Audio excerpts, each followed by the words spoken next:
Topic for the video molecular basis of inheritance. Video अच्छा लगे तो लाइक एंड सब्सक्राइब जरूर कीजिए।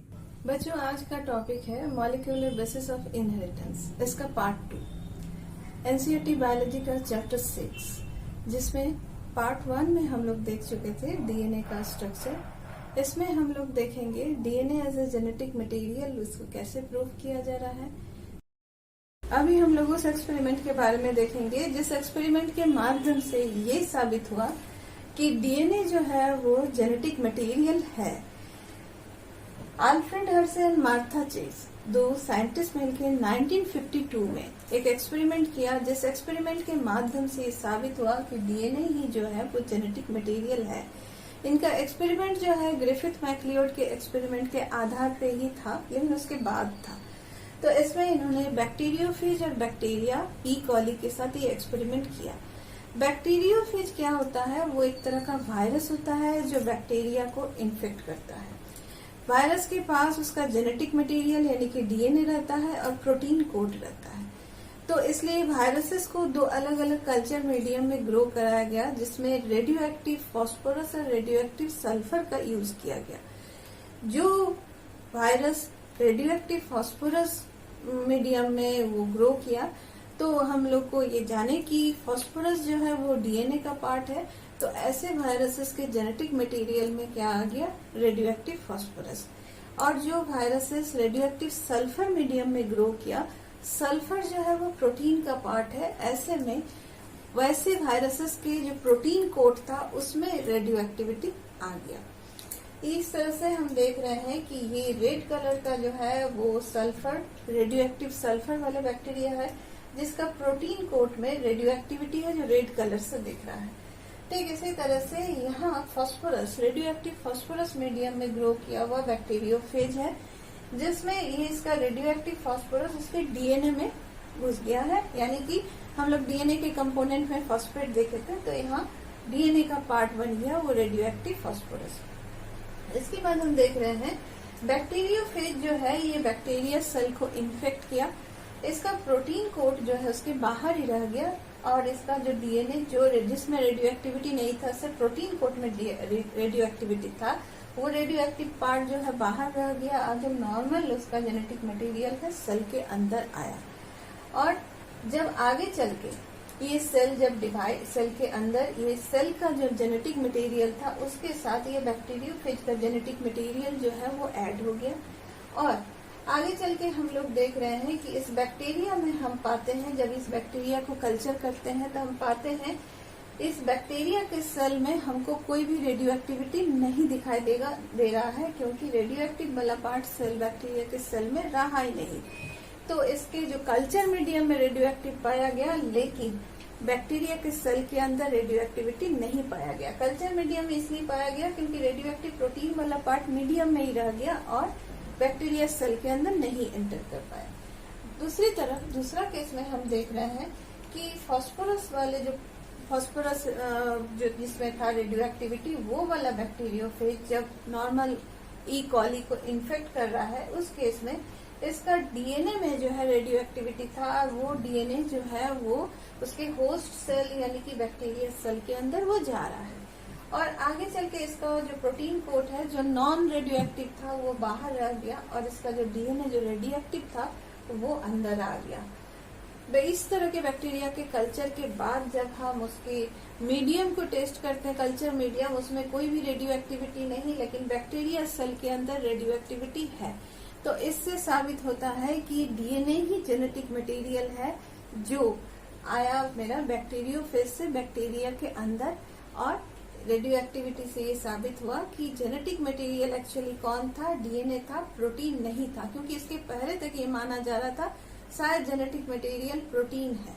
तो अब जाके हम लोग क्लियर हुए कि जेनेटिक मटेरियल जो है वो क्या है? डीएनए। देखेंगे characteristics of the genetic material, यानी डीएनए और आरएनए में मेजोरिटी ऑफ द ऑर्गेनिज्म में DNA as a genetic material present है। आरएनए भी जेनेटिक मटेरियल है, लेकिन बहुत कम ऑर्गेनिज्म में। तो क्या क्या कैरेक्टरिस्टिक्स है एक जेनेटिक मटेरियल के होने के लिए? एक बायोमोलिक्यूल जेनेटिक मटेरियल होगा किस किस आधार पे?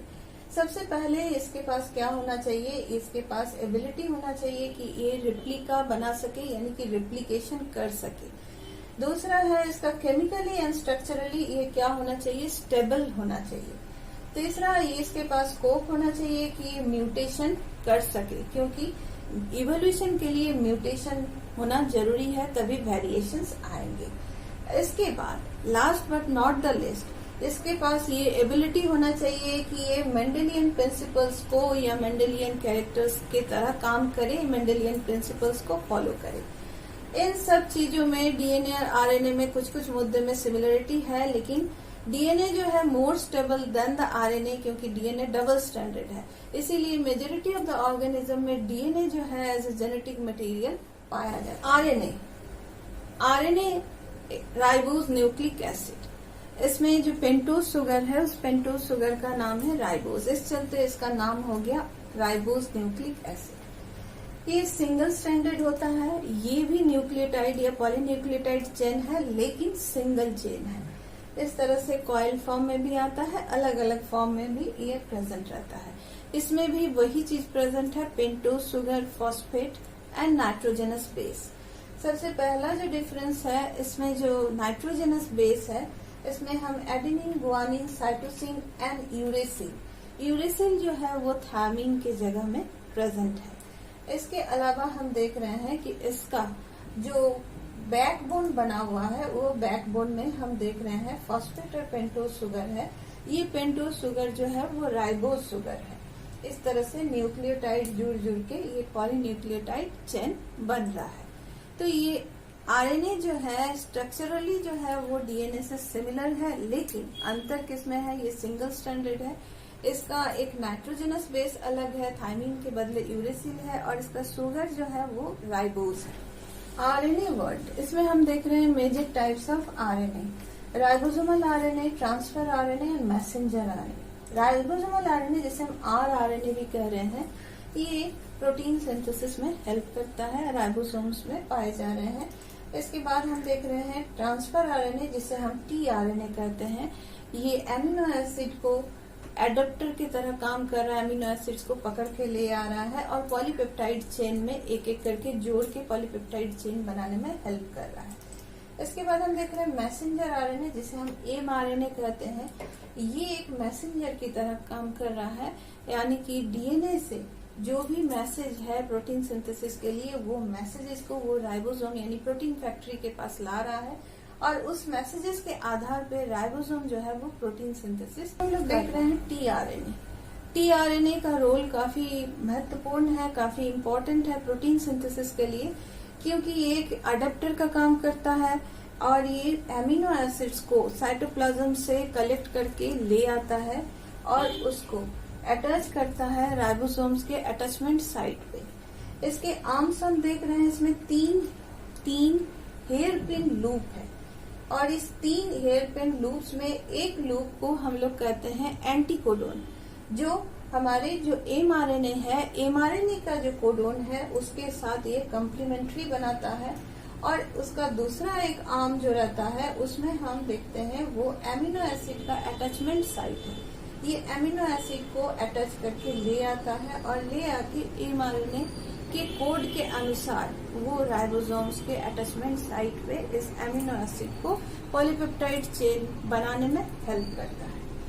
प्रैक्टिकली देखने में ये हमको इस तरह से लग रहा है, ये टीआरएनए जिसमें हम देख रहे हैं इसका जो ये एंड है, ये इसके यहाँ पे ये एमिनो एसिड अटैचमेंट साइट है, और इसके नीचे जो है यहाँ ये anticodon. Semi conservative method of DNA replication. DNA replication, Watson and Crick ने जब double helical structure of DNA का डिस्क्राइब किए थे, उसी समय उन्होंने बताया था कि डीएनए जो है शायद इस तरह से सेमी कंजर्वेटिव मोड में रिप्लिकेट करता है, यानी कि इसके दोनों स्ट्रैंड नया 2 डीएनए बनाने के लिए टेम्पलेट का काम करता है, यानी इसका एक एक स्ट्रैंड टेम्पलेट की तरह काम करता है और उसके सामने कम्प्लीमेंट्री स्ट्रैंड बन जाते हैं। जैसे कि हम यहाँ पे देख रहे हैं कि एक पेरेंट डीएनए है, इस पेरेंट डीएनए का दोनों पार्ट जो है वो अलग होता है, और अलग होने के बाद हम देख रहे हैं कि ये ब्लू कलर का जो 2 स्ट्रैंड है ये पेरेंट स्ट्रैंड हो गया, और ये रेड कलर का जो है वो new strand, new complementary strand बना। इस तरह से एक डीएनए से 2 डॉटर डीएनए बने, लेकिन इसके दोनों स्ट्रैंड जो है इस न्यू डीएनए के लिए टेम्पलेट बने और उसके सामने नए स्ट्रैंड्स बन गए। तो इस मेथड को हम लोग नाम दे रहे हैं ये semi conservative mode of replication. जैसे हम यहाँ पे देख रहे हैं कि ये डीएनए है, यहाँ पे 2 पेरेंटल स्ट्रैंड अलग हुए और दोनों के सामने एक एक कॉम्प्लीमेंट्री स्ट्रैंड बनते चला गया और आखिर तक 2 नया डॉटर डीएनए बन गए। तो इस प्रोसेस को हम नाम दे रहे हैं डीएनए रिप्लिकेशन और semi conservative mode of replication. DNA का रेप्लिकेशन सेमी कंजर्वेटिव मोड से होता है, ये आज हमारे पास प्रूव्ड है। लेकिन सबसे पहले इसे प्रूव करने वाले जो साइंटिस्ट थे वो थे मैथ्यू मेजल्सन एंड फ्रैंकलिन स्टेल। 1958 में उन्होंने ये एक्सपेरिमेंट किया।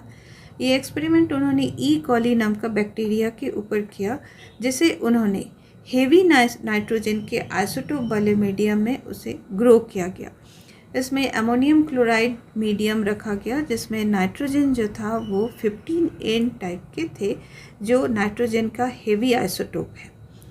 इस कल्चर मीडियम में जनरेशन आफ्टर जनरेशन ई कॉली ग्रो करने के बाद डीएनए जो है, डीएनए के अंदर ये 15N यानी कि नाइट्रोजन का आइसोटोप्स जो है वो पूरी तरह से प्रवेश कर चुका। इसके चलते क्या हो गया कि इसका डीएनए को हम लोग कहने लगे ये हेवी डीएनए है। इसको जब हम लोग सीजियम क्लोराइड डेंसिटी ग्रेडियंट में सेंट्रीफ्यूगेशन मेथड में इसका डेंसिटी नापते हैं तो हम लोग पाते हैं कि इसका जो टाइप है इसको हम लोग कह रहे हैं कि हेवी डीएनए। इसके बाद इसको हम ट्रांसफ़र करते हैं normal nitrogen containing ammonium chloride medium में, जिसमें कल्चर मीडियम में 14N यानी कि नॉर्मल नाइट्रोजन प्रेजेंट है। उस मीडियम में हम इसको रख रहे हैं। इसमें कुछ जनरेशन तक ये ग्रो कर रहा है, यानी कि एक जनरेशन भी अगर ग्रो कर रहा है तो इसको हम लोग नाम देते हैं 20 मिनट्स तक ये ग्रो कर रहा है।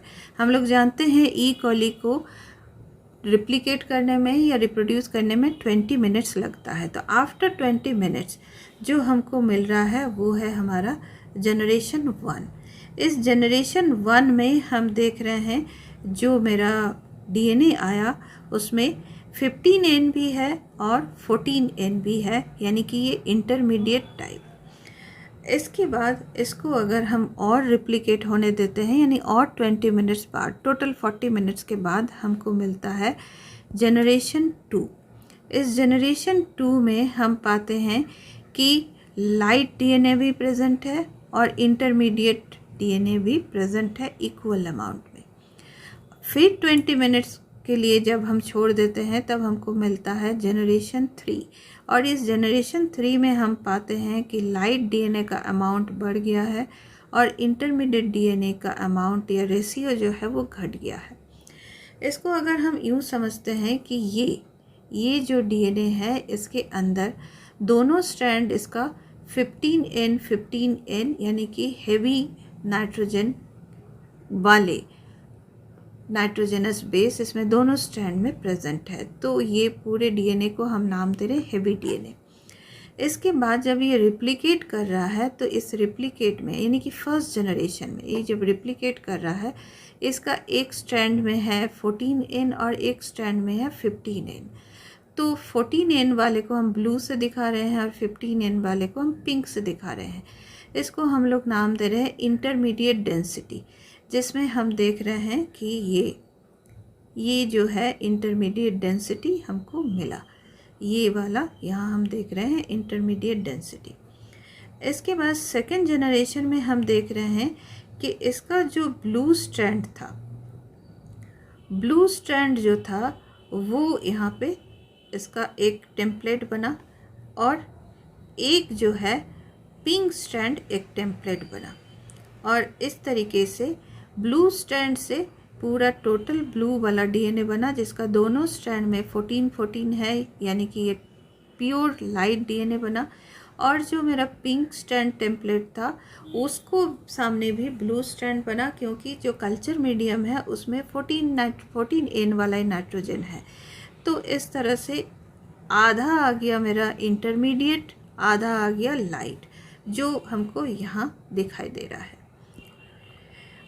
अब तीसरा जनरेशन में हम देख रहे हैं जो ब्लू वाला था, ये ब्लू वाला, इसका दोनों स्टैंड ब्लू था और ये टोटली दोनों स्टैंड ही ब्लू बनाया।